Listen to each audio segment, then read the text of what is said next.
IMF यानी international monetary fund ने पाकिस्तान को $1 अरब की तुरंत मदद देने का फैसला किया है। इससे पहले भी पाकिस्तान को इस स्कीम के तहत कुल $2.1 अरब मिल चुके हैं।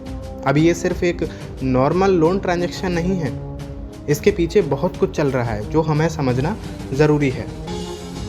इस फैसले के ठीक एक दिन पहले अमेरिका के वाइस प्रेसिडेंट JD वेंस ने कहा था कि उनका देश किसी और के झगड़ों में नहीं पड़ना चाहता, क्योंकि ये उनका मैटर नहीं है।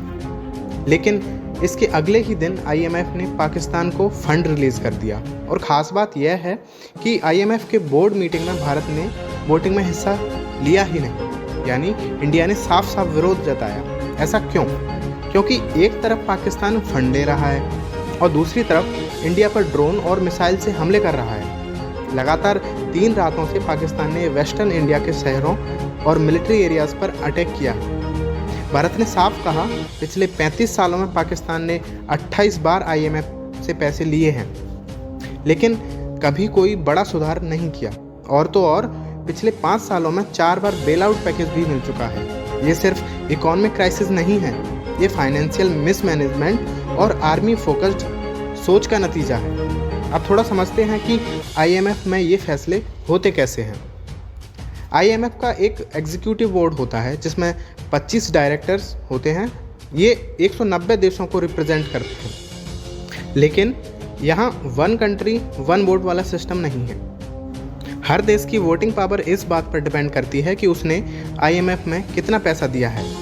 इसलिए अमेरिका के पास सबसे ज़्यादा पावरफुल वोटिंग शेयर है, 16% से भी ज़्यादा, यानी जो ज़्यादा फंड करता है उसकी ज़्यादा चलती है।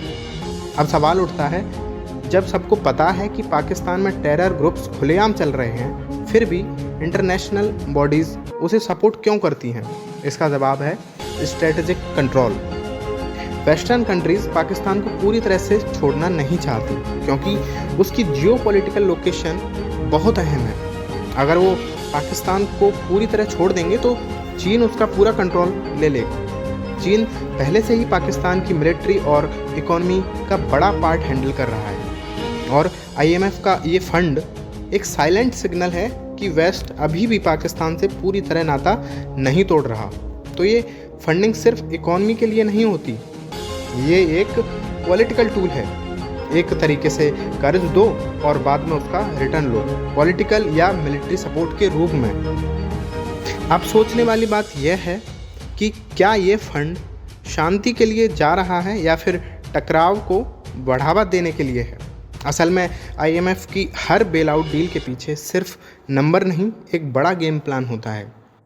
इसी तरह से जियोपॉलिटिक्स के टॉपिक को समझने के लिए बने रहें सोल बामर्स के साथ। Thank you.